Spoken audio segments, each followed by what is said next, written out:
ठंडी रोटी। एक लड़का था, माँ ने उसका विवाह कर दिया, पर वह कुछ कमाता नहीं था। माँ जब भी उसे रोटी परोसती थी तब वह कहती कि बेटा ठंडी रोटी खा लो। लड़के की समझ में नहीं आया कि माँ ऐसा क्यों कहती है, फिर भी वह चुप रहा। एक दिन माँ किसी काम से बाहर गई तो जाते समय अपनी बहू उस लड़के की पत्नी को कह गई कि जब उसका लड़का आए तो उसको रोटी परोस देना और रोटी परोसकर कह देना कि ठंडी रोटी खा लो। उसने अपने पति से वैसा ही कह दिया तो वह चिढ़ गया कि माँ तो कहती ही है और तू भी कहना सीख गई।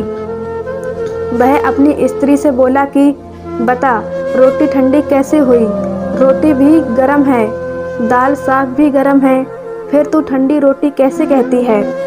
वह बोली कि यह तो आपकी माँ जाने, आपकी माँ ने मुझे ऐसा कहने के लिए कहा था, इसीलिए मैंने कह दिया। वह बोला कि मैं रोटी नहीं खाऊंगा।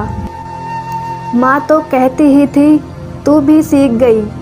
माँ घर आई तो उसने बहू से पूछा कि क्या लड़के ने भोजन कर लिया। वह बोली कि उन्होंने तो भोजन किया ही नहीं, उल्टा नाराज हो गए। माँ ने लड़के से पूछा तो वह बोली कि माँ तू तो रोज़ाना कहती थी कि ठंडी रोटी खा ले और मैं सह लेता था, पर अब यह भी कहना सीख गई, रोटी तो गर्म होती है, तू बता कि रोटी ठंडी कैसे है। माँ ने अपने बेटे से पूछा कि ठंडी रोटी किसको कहते हैं। तो बेटा बोला, माँ सुबह की बनाई हुई रोटी शाम को ठंडी होती है, बासी रोटी ठंडी और ताज़ी रोटी गर्म होती है। माँ ने कहा, बेटा अब तू विचार करके देख, तेरे बाप की जो कमाई है वह ठंडी और बासी रोटी है, गरम ताज़ी रोटी तो तब होगी जब तू खुद कमा कर लाएगा।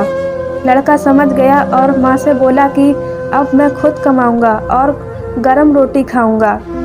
इस कहानी से यह शिक्षा मिलती है कि विवाह होने के बाद ठंडी रोटी नहीं खानी चाहिए, अपनी कमाई की रोटी खानी चाहिए।